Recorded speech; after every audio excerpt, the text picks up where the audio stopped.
ಇಲ್ಲಿ ಸುಮಾರು ಜನ ಗೊತ್ತಿಲ್ಲ, ಮಾಧ್ಯಮದವ್ರಿಗೆ ಗೊತ್ತಿರ್ತದೆ. ಅದೆಲ್ಲ ನೀವೆಲ್ಲ ಬೆಸ್ಟ್ ಅದ್ರಲ್ಲೆಲ್ಲ ನಾನು ಹುಡ್ತಾ ಇರ್ತೀನಿ, ಯಾವ್ದಾರು ಸಿಕ್ಕಿದ್ರೆ ಸಾಕಂತ ಹೇಳ್ತೀನಿ, ಹಾಕೊಂಡು ಲವಕ್ಕೆ ಕ್ಯಾಚ್ ಹಾಕೊಂಡು ನಾನು ಬಿಟ್ಬಿಡ್ತೀನಿ. ಫೋನ್ ಮಾಡಿರ್ತಾರೆ, ಯಾಕಪ್ಪ ನಿಮ್ಮ ಯೂಟ್ಯೂಬ್ ಚಾನಲ್ ಅಲ್ಲಿ ನಾನು ಹಾಕಿದೆ, ಯಾಕೆ ನಿಮ್ ಇದ್ರಲ್ಲಿ ಹಿಂಗ್ ಹಾಕಿದೆ, ನಿಮ್ ಚಾನಲ್ ಅಲ್ಲಿ ಹಿಂಗ್ ಬಂದಿದೆ, ಅದು ಇದು ಅನ್ನೋ ಲೆಕ್ಕಾಚಾರದಲ್ಲಿ ಹೇಳ್ತೀರಿ. ಯಾರ್ಯಾರು ಅದನ್ನ ಕೇಳಿಸ್ಕೊಂಡಿದ್ರೆ ಕೈ ಎತ್ತಿ ನೋಡೋಣ. ಯಾವ ವಿಚಾರ ಸರ್? ಇಲ್ಲಿ ಶಿಡ್ಲಘಟ್ಟದಲ್ಲಿರ್ತಕ್ಕಂಥ ಪುರಸಭೆ ಆಯುಕ್ತರು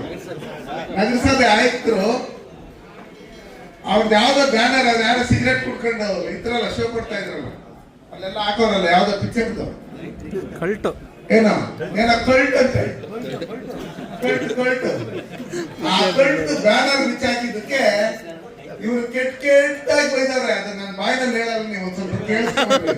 ಸರ್ಕಾರ ISI BIS ಸರ್ಟಿಫೈಡ್ ಅಲ್ಲದ ವಾಟರ್ ಪ್ಯೂರಿಫೈಯರ್ಗಳನ್ನು ನಿಷೇಧಿಸಿದೆ. ಆನ್ಲೈನ್ ಸರ್ಟಿಫೈಡ್ ಅಲ್ಲದ ವಾಟರ್ ಪ್ಯೂರಿಫೈಯರ್ಗಳ ನೀರು ಕುಡಿಯೋದ್ರಿಂದ hormonal imbalance, BP, sugar, infertility, PCOD, cancer ಸಹ ಬರಬಹುದು. ಸರ್ಕಾರ ನಿರ್ಧರಿಸಿದ ಎಲ್ಲ ಮಾನದಂಡಗಳನ್ನು ಅನುಸರಿಸಿ ಕ್ಯಾಸ್ ಸಿಸ್ಟಮ್ಸ್ ವಾಟರ್ ಪ್ಯೂರಿಫೈಯರ್ಗಳ ಲ್ಯಾಬ್ ಟೆಸ್ಟ್ ಆಗಿ 100% ಸೇಫ್ಟಿ ಮತ್ತು ಕ್ವಾಲಿಟಿ ಇರುತ್ತೆ ಅಂತ ಗವರ್ಮೆಂಟ್ ಅಪ್ರೂವ್ ಮಾಡಿದೆ. ನಿಮ್ಮ ಕುಟುಂಬದ ಆರೋಗ್ಯಕ್ಕಾಗಿ ಕ್ಯಾಸ್ ಸಿಸ್ಟಮ್ಸ್ ವಾಟರ್ ಪ್ಯೂರಿಫೈಯರ್ನೇ ಬಳಸಿ. ನಮ್ಮ ಕನ್ನಡ ಮೈತ್ರಿ ನ್ಯೂಸ್ ವಾಹಿನಿಯನ್ನು ನೋಡಿ ಕ್ಯಾಸ್ ಸಿಸ್ಟಮ್ ವಾಟರ್ ಪ್ಯೂರಿಫೈಯರ್ ಖರೀದಿಸುವವರಿಗೆ 10% ರಿಯಾಯಿತಿ ಕೊಡಲಾಗುವುದು. ಪ್ರೀ ಡೆಮೋಗೆ ಸ್ಕ್ರೀನ್ನಲ್ಲಿ ಕಾಣಿಸುತ್ತಿರುವ ಫೋನ್ ನಂಬರ್ ಅನ್ನು ಸಂಪರ್ಕಿಸಿ. ಮಗನು ಸಿಗರೇಟ್ ಕುಡಿತಾ ಇರೋದು ಮತ್ತೆ ಏನೆಲ್ಲ ಅವರೆಲ್ಲ ಹೇಳಕ್ಕಾಗಲ್ಲ, ನಮ್ಮ ಬಾಯಿನಲ್ಲಿ ಬರಲ್ಲ. ನೀವು ಕೇಳಿಸ್ತೀನಿ, ಕೇಳಿಸ್ಕೊಬಿಡ್ರಿ ಒಂದು ನಿಮಿಷ.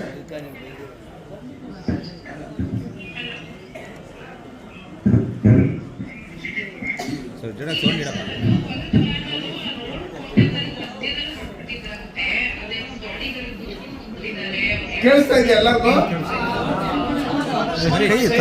ಸೈಲೆಂಟ್.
ಈಗ ಹೇಳ್ತಾ ಇದ್ದೀನಿ, ಒಳ್ಳೆ ತರವಾಗಿದ್ರೆ ಸರಿ.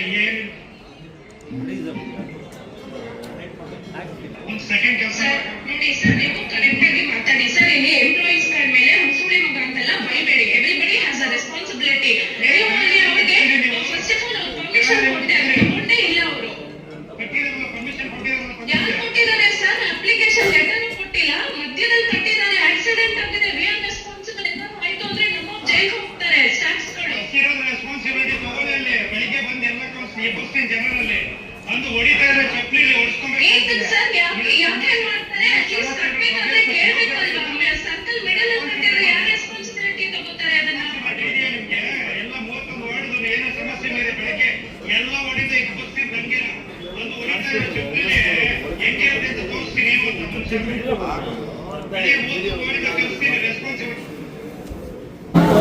ಕಾಂಗ್ರೆಸ್ ಸರ್ಕಾರದ ಸಂಸ್ಕೃತಿ, ಕಾಂಗ್ರೆಸ್ ಲೀಡರ್ಗಳು ಇವತ್ತು ಇಡೀ ಕರ್ನಾಟಕದ ರಾಜ್ಯದಲ್ಲಿ ನಡ್ಕೊಂತಾ ಇರ್ತಕ್ಕಂಥ ರೀತಿ, ಇದನ್ನೆಲ್ಲ ನೋಡಿದಂತ ಸಂದರ್ಭದಲ್ಲಿ ಯಾವ ರೀತಿ ತೊಗ್ಲಕ್ ದರ್ಬಾರ್ ಮಾಡ್ತಾ ಇದ್ದಾರೆ ಅಂತ ಹೇಳಿ ನೀವು ನೋಡಿದ್ದೀವಿ. ಅದಕ್ಕೋಸ್ಕರ ಇಂಥವ್ರ ಮೇಲೆ ಸುಮೋಟ ಕೇಸ್ ಬುಕ್ ಮಾಡಬೇಕು. ಸರ್ಕಾರಿ ಅಧಿಕಾರಿಗಳು ಕೆಲಸ ಮಾಡಕ್ ಹೋದಾಗ ಅವ್ರು ಕಡ್ಡಿ ಮಾಡಿಸಿದ್ರು ಅಂತ ಹೇಳಿ ಕೇಸ್ FIR ಆಗ್ಬೇಕು.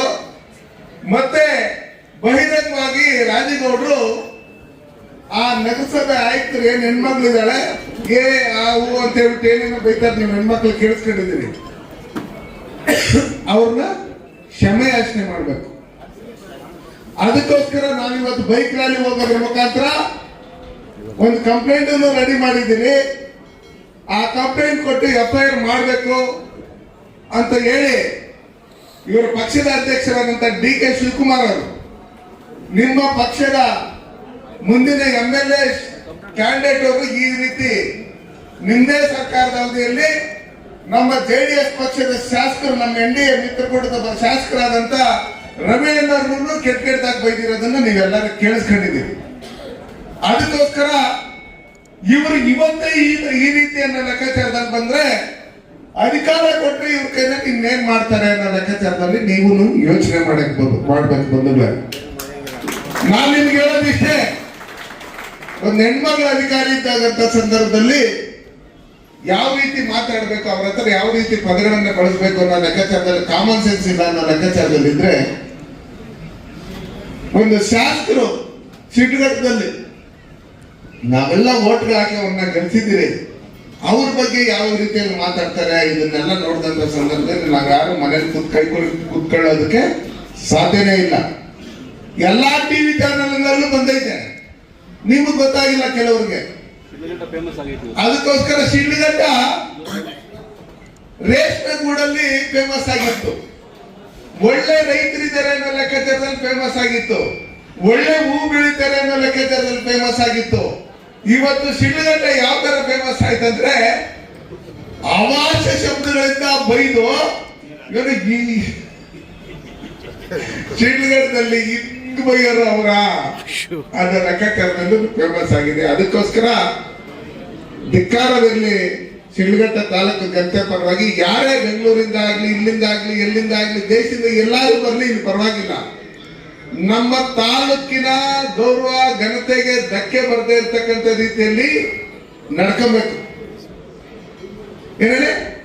ಅದಕ್ಕೋಸ್ಕರ ಇವತ್ತು ಕರ್ನಾಟಕದಲ್ಲಿರ್ತಕ್ಕಂಥ ಕಾಂಗ್ರೆಸ್ ಸರ್ಕಾರ ಪ್ರತಿಯೊಂದು ಭ್ರಷ್ಟಾಚಾರದಲ್ಲಿ ತೊಡ್ಕೊಂಡು ಇಷ್ಟು ಮಾತ್ರ ಯಾರಾದ್ರೂ JDS ಅವರಾಗ್ಲಿ BJP ಅವರಾಗ್ಲಿ ಒಂದೇ ಒಂದು ಕಾಮೆಂಟ್ ಏನಾದ್ರೂ ಹಾಕಿದ್ರೆ ಇಮಿಡಿಯೇಟ್ ಆಗಿ ಸರ್ಕಾರಿ ಇನ್ಸ್ಪೆಕ್ಟರ್ ಕಳಿಸ್ತಾ ಇದ್ರು, SP ಕಳಿಸ್ತಾ ಇದ್ರು, DYSP ಕಳಿಸ್ತಾ ಇದ್ರು.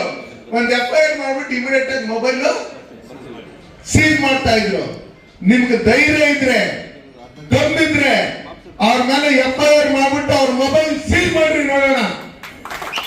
ಅದು ಬಿಟ್ಬಿಟ್ಟು ನಮ್ಮಲ್ಲಿ BJP JDS ಅವರು ಏನಾದ್ರು ಈ ಭ್ರಷ್ಟ ಕಾಂಗ್ರೆಸ್ ಸರ್ಕಾರ ವಿರುದ್ಧವಾಗಿ ಮಾತಾಡಿದ್ರೆ ತಕ್ಷಣ ಬಂದು ಅಮಾಯಕರನ್ನ ನೀವು ಮಾಡ್ತಾ ಇರ್ತಕ್ಕಂಥ ಭ್ರಷ್ಟಾಚಾರ ಅಂತ ಹೇಳಿ ಏನೇನಿದೆ ಅಂತ ಹೇಳಿ ನಿಮ್ಮದೇ ಪಾರ್ಟಿಯಲ್ಲಿ ಇರ್ತಕ್ಕಂಥ ಶಾಸಕರು ನಾವು ರಾಜೀನಾಮೆ ಕೊಡ್ತೀರಿ, ಇನ್ನೊಂದು ಮತ್ತೊಂದು ಅದು ಇದು ಏನು ಕೆಲಸ ಆಗ್ತಾ ಇಲ್ಲ. ನಮ್ಮ ತಾಲೂಕುಗಳಲ್ಲಿ ಒಂದೇ 1 ಕಿಲೋಮೀಟರ್ ರಸ್ತೆ ನಾವು ಟಾರಾಕ್ ಹಾಕಾಗಿಲ್ಲ. ಇದು ಯಾವ್ದೋ ನಕಲಿ ಗ್ಯಾರಂಟಿಗಳನ್ನ ಮಾಡಿಸ್ಕೊಂಡು ಅದನ್ನು ಲಕ್ಷ್ಮೀ ಹೆಬ್ಬಾಳ್ಕರ್ ಗುಳು ಮಾಡ್ಬಿಟ್ಟು ನಾನು ಕೊಟ್ಟಿದ್ದೀನಿ ಅಂತ ಹೇಳಿ 3 ತಿಂಗಳು 5,000 ಕೋಟಿ ತಿಂದು ಹಾಕಿದ್ದಾರೆ. ಅಲ್ಲಿ DK ಶಿವಕುಮಾರ್ ಕೇಳ್ತಾರೆ, ನಾವು ಕೊಟ್ಟಿದ್ದು ನಿಮ್ಗೆಲ್ಲ ಬಂದಿದೆಯಾ ಅಂದ್ರೆ ಇಲ್ಲ ಅಂದ್ರೆ ಹೆಣ್ಮಕ್ಳು ಕರೆಂಟ್ ಫ್ರೀಯಾಗಿ ಬರ್ತಾ ಇದೆಯಾ ಅಂತಾರೆ, ಇಲ್ಲ ಅಂತ. ಹಂಗಾಗಿ ರೈತರ ವಿರೋಧಿ ಕಾಂಗ್ರೆಸ್ ಸರ್ಕಾರ. ನಿಮ್ಗೆ ಗೊತ್ತು, ಹಿಂದೆ ನಾವು ಒಂದು TC ಹಾಕ್ಸ್ಕೊಂಡ್ಬೇಕಾದ್ರೆ 25,000 50,000 ಖರ್ಚಾಗೋದು. ಈಗ 2.5 ಲಕ್ಷದಿಂದ 3 ಲಕ್ಷ ಪ್ರತಿ ಹಂತದಲ್ಲೂ ಲಂಚ. ರೈತರಿಗೆ ಹಾಲು ಉತ್ಪಾದಕರಿಗೆ ಸಹಾಯಧನ ಕೊಡ್ತಾ ಇದ್ರು, ಅದನ್ನು ನಿಲ್ಸ್ಬಿಟ್ಟಿದ್ದಾರೆ. ಸನ್ಮಾನ್ಯ ಯಡಿಯೂರಪ್ಪನವರು ಕಿಸಾನ್ ಸನ್ಮಾನ್ ಯೋಜನೆಯಲ್ಲಿ ಕೇಂದ್ರ ಸರ್ಕಾರದಿಂದ 6,000 ಕೊಟ್ರೆ ರಾಜ್ಯದಿಂದ 4,000 ಕೊಡ್ತಾ ಇದ್ರು, ಅದನ್ನು ನಿಲ್ಸ್ಬಿಟ್ಟಿದ್ದಾರೆ. ಜನನ ಮರಣ ಪ್ರಮಾಣ ಪತ್ರದಿಂದ ಹಿಡಿದು ಪ್ರತಿಯೊಂದರಲ್ಲೂ ಭ್ರಷ್ಟಾಚಾರ, ಅದಕ್ಕೂ ದುಡ್ಡು ಕೊಡ್ಬೇಕು. ಸ್ಟಾಂಪ್ ಡ್ಯೂಟಿ ರಿಜಿಸ್ಟ್ರೇಷನ್ ಹೋದ್ರೆ ಅದನ್ನು ರೇಟ್ ಜಾಸ್ತಿ ರೈಸ್ ಮಾಡಿದ್ದಾರೆ. ಇವನ್ನೆಲ್ಲ ನೋಡ್ಕೊಂಡಿರ್ತಕ್ಕಂಥ ಸಂದರ್ಭದಲ್ಲಿ ಏನು ಜನರ ಪರವಾಗಿ ಕೆಲಸ ಮಾಡ್ತಾ ಇದ್ದಾರೆ ಇವರು. ನಮ್ಮ ಶಿಡ್ಲಘಟ್ಟ, ಚಿಕ್ಕಬಳ್ಳಾಪುರ ಜಿಲ್ಲೆ, ಕೋಲಾರ ಜಿಲ್ಲೆಗೆ ಶಾಶ್ವತವಾದಂತ ನೀರು ಬೇಕು, ಬೇಕೋ ಬೇಡ? ಇವತ್ತು KC ವ್ಯಾಲ್ಯೂ ಮತ್ತೆ HN ವ್ಯಾಲ್ಯೂ ಅಂತ ಹೇಳಿ ಬಿಟ್ಬಿಟ್ಟು ಬೆಂಗಳೂರಲ್ಲಿ ತೊಳ್ಕೊಂಡಿರೋ ನೀರು ಇಲ್ಲಿ ಕಳಿಸ್ತಾ ಇದ್ದಾರೆ. ಎಲ್ಲ ವೈರಸ್ಗಳಾಗಿ ಇಲ್ಲಿ ಎಲ್ಲ ಬೆಳೆಗಳೆಲ್ಲ ಟೋಟಲ್ ಆಗಿ ನಾಶ ಆಗ್ತಾ ಇದೆ. ರೇಷ್ಮೆ ಬೆಳೆಗಾರರಿಗೂ ಬೆಂಬಲ ಬೆಲೆ ಇಲ್ಲ, ಹೂ ಬೆಳೆಗಾರರಿಗೂ ಬೆಂಬಲ ಬೆಲೆ ಇಲ್ಲ, ಟೊಮಾಟೊ ಬೆಳೆಗಾರರಿಗೂ ಬೆಂಬಲ ಬೆಲೆ ಇಲ್ಲ. ಇವತ್ತು ಏನು ರೈತರು ಬೆಳೆದಿರ್ತಕ್ಕಂಥ ರಾಗಿ ಇನ್ನೊಂದು ಮತ್ತೊಂದು ಇದನ್ನ ಧಾನ್ಯಗಳನ್ನು ತಗೊಳ್ಳೋದಕ್ಕೂ ಆ ಕೇಂದ್ರಗಳನ್ನ ಇದುವರೆಗೂ ಓಪನ್ ಮಾಡಿಲ್ಲ. ರಾಗಿಗಳು ತಗೊಂಡಿರ್ತಕ್ಕಂಥ ಇವರು ಇನ್ನು ದುಡ್ಡು ಕೊಟ್ಟಿಲ್ಲ ರೈತರಿಗೆ, ಸಾಲ ರೈತರ ಹತ್ರ. ಅರ್ಥ ಆಯ್ತಾ? ಅದಕ್ಕೋಸ್ಕರ ನಿಮ್ಗೆಲ್ಲ ಸ್ವಲ್ಪ ಮೈಂಡ್ ಅಲ್ಲಿ ಫಿಕ್ಸ್ ಆಗ್ಬೇಕು. ಚುನಾವಣೆ ಬಂದಾಗ ಯಾರು ಸ್ವಲ್ಪ ಜಾಸ್ತಿ ಅವ್ರ 500 1000ನ 1500 ಕೊಟ್ಟಂಗೆ ಯಾರು ಆಗ್ತಾರೆ ಅನ್ನೋ ಲೆಕ್ಕಾಚಾರದಲ್ಲಿ ಯೋಚನೆ ಮಾಡೋದು ಬಿಟ್ಟು, ಈ ದೇಶಕ್ಕೆ ನರೇಂದ್ರ ಮೋದಿ ಅವರು ಪ್ರಧಾನಮಂತ್ರಿ ಆಗಿದ್ದಾದ್ಮೇಲೆ ಒಂದೇ ಒಂದು ಭ್ರಷ್ಟಾಚಾರ ಇಲ್ಲದೆ ಸತತವಾಗಿ 3 ಬಾರಿ ಪ್ರಧಾನಮಂತ್ರಿಯಾಗಿ ಯಾವ ರೀತಿ ಕೆಲಸ ಮಾಡ್ತಾ ಇದ್ದಾರೆ. ಕರ್ನಾಟಕ ರಾಜ್ಯದಲ್ಲಿ ಈ ಕಾಂಗ್ರೆಸ್ ಸರ್ಕಾರ ಬಂದಿದ್ದಾದ್ಮೇಲೆ ತಿಂಗಳಿಗೊಂದೊಂದು ಭ್ರಷ್ಟಾಚಾರದಲ್ಲಿ ಸಿಕ್ಕಾಕೊಂಡು ಮಂತ್ರಿಗಳು ಇವತ್ತು ಜೈಲಲ್ಲಿದ್ದಾರೆ, MLA ಮೇಲೆ FIR ಆಗಿದೆ.